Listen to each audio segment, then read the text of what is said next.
In the winter of 2006, south-central Los Angeles is gripped by an uneasy cold, not because of the weather, but because of a dark truth lurking just beneath the surface. Crime reporter Alice Munro, known for her relentless pursuit of unsolved cases, is visiting the medical examiner's office when a chilling revelation hits her. The medical examiner is about 38 women, victims whose bodies have been found in alleys, parks, and abandoned lots over the decades. Most are African American, many are prostitutes, their lives often overlooked by society. But the details of 2 cases stand out to Alice. DNA evidence connects them to a series of .25 caliber shootings dating back to the 1980s. It's a revelation so shocking that Alice is left speechless. A long-dormant serial killer has returned. The killer eventually became known as the Grim Sleeper, a name that reflected the haunting 14-year hiatus between his murders. Henrietta Price, a mother of 5 affectionately known to her family as Cody, was found in 1985. Her body was under a filthy mattress in an alley, a cloth stuffed down her throat and a .25 caliber bullet lodged in her chest. The scene suggested calculated violence. Months later, the body of Barbara Ware was discovered in a similar fashion. A mysterious 911 call alerted police to her location, and the caller, calm and collected, described a blue and white van leaving the scene. Detectives traced the victims' connections and discovered a common pattern: marginalized women, brutal deaths, and no witnesses. As the years passed, more bodies turned up: Sharon Harris, Deborah Lane, and Bernita Sparks. Each bore the marks of the same gun. By 1988, the killing stopped abruptly, leaving a trail of grief and unanswered questions. But the Grim Sleeper's dark story wasn't over. In 1988, he made a fatal mistake: he left a witness alive. Anitra Williams, a strong and resilient woman, agreed to a ride with a man in an orange Pinto. What started out as a normal ride turned into a nightmare when the man pulled out a .25 caliber pistol and shot her point-blank in the chest. When Anitra regained consciousness, she saw the man taking pictures of her bleeding body. She mustered up the strength she never had before, staggered out of the car, and left a mile-long trail of blood to her friend's house. Her survival provided a crucial breakthrough. She described her attacker as a short, stocky man, dressed casually, with a cool, casual demeanor. Despite her bravery, the trail went cold. By 1989, the Grim Sleeper had disappeared. The 2000s brought advances in DNA technology and new horrors. In 2002, Valerie McCready, a 35-year-old mother, was found strangled in an alley, a change in the sleeper's modus operandi. 4 years later, Genesia Peters was found stuffed in a garbage bag, her body discarded as if it were trash. DNA from the new murders linked them to the 1980s murders, reigniting a dormant investigation. The revelation of the sleeper's return sent shockwaves through Los Angeles. This was no ordinary killer, this was a predator who had been on the run for decades. Police formed a dedicated task force, delved into unsolved case files, and discovered haunting connections between the victims. Patterns began to emerge, locations clustered in South Central, all within a few miles of the killer's presumed home. Survivors and witnesses added pieces to the puzzle, painting a portrait of a man fully integrated into his community. For Anitra, hearing about the new murders was like reopening an unhealed wound.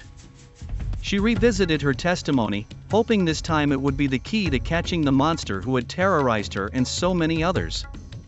By 2010, the case saw its first major breakthrough with the advent of familial DNA testing. Detectives combed through databases, looking not for an exact match, but for a relative. The search led to Christopher Franklin, a young man whose DNA partially matched evidence from the crime scene. He was not the killer, but his father, Lonnie Franklin Jr., immediately became the focus of the investigation. Lonnie was an unassuming man, a former sanitation worker and part-time mechanic known for his friendly demeanor. Neighbors told of him fixing cars and throwing neighborhood parties. But beneath the normal exterior was a man capable of unfathomable cruelty. With Lonnie Franklin under 24-hour surveillance, the detectives faced a daunting task: obtaining his DNA without alerting him. Their opportunity came when Lonnie went to a pizza parlor. An undercover cop, posing as a waiter, collected his pizza crusts and discarded utensils. The evidence was taken to a lab, and within days, the DNA results were a perfect match. Lonnie Franklin was the grim sleeper. The police raided Franklin's home. What they found shocked the investigation team. Hidden in a cluttered garage were hundreds of photos and videos of women, many unconscious or dead. Some were later identified as victims, while others remain unknown to this day.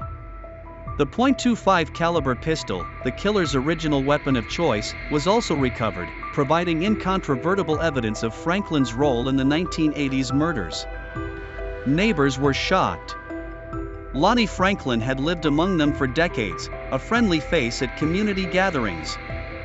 His life was a double whammy: a devoted family man and a cold-blooded killer. Lonnie Franklin Jr. was arrested in 2010, and his trial began 6 years later. Prosecutors presented overwhelming evidence: DNA from the victims, weapons, and a grisly collection of items in his home. Survivors like Anitra Williams testified, their courage shining in the face of the man who tried to silence them. In May 2016, a jury found Franklin guilty of 10 counts of murder and 1 count of attempted murder. The judge sentenced him to death, calling his crimes horrific and unforgivable. For the victims' families, it was a bittersweet moment. Justice had been served, but it could never bring back their loved ones. The grim sleeper case left scars on the city of Los Angeles, but its effects spread far beyond the neighborhoods where Lonnie Franklin Jr. prayed. The case sparked a broader conversation about systemic indifference, the value of every life, and the societal blind spots that allowed Franklin's crimes to go unchecked for so long. For decades, the victims, mostly women of color, many struggling with poverty, addiction, or homelessness, were treated as collateral damage in the city's relentless chaos. Their disappearances were whispered about, their murders acknowledged for a moment, and their stories quickly forgotten. But the case forced a reckoning. How could one man operate for so long, undetected, in such a densely populated area? Why were the warnings of survivors like Anitra ignored for so many years? And most troubling of all, how many more like him are still out there? The answer lies in a toxic mix of systemic failures. Underfunded investigations, bias in law enforcement, and a culture that deems some lives less worthy of protection created the perfect storm for Franklin's decades-long pursuit. This grim reality has spawned reforms.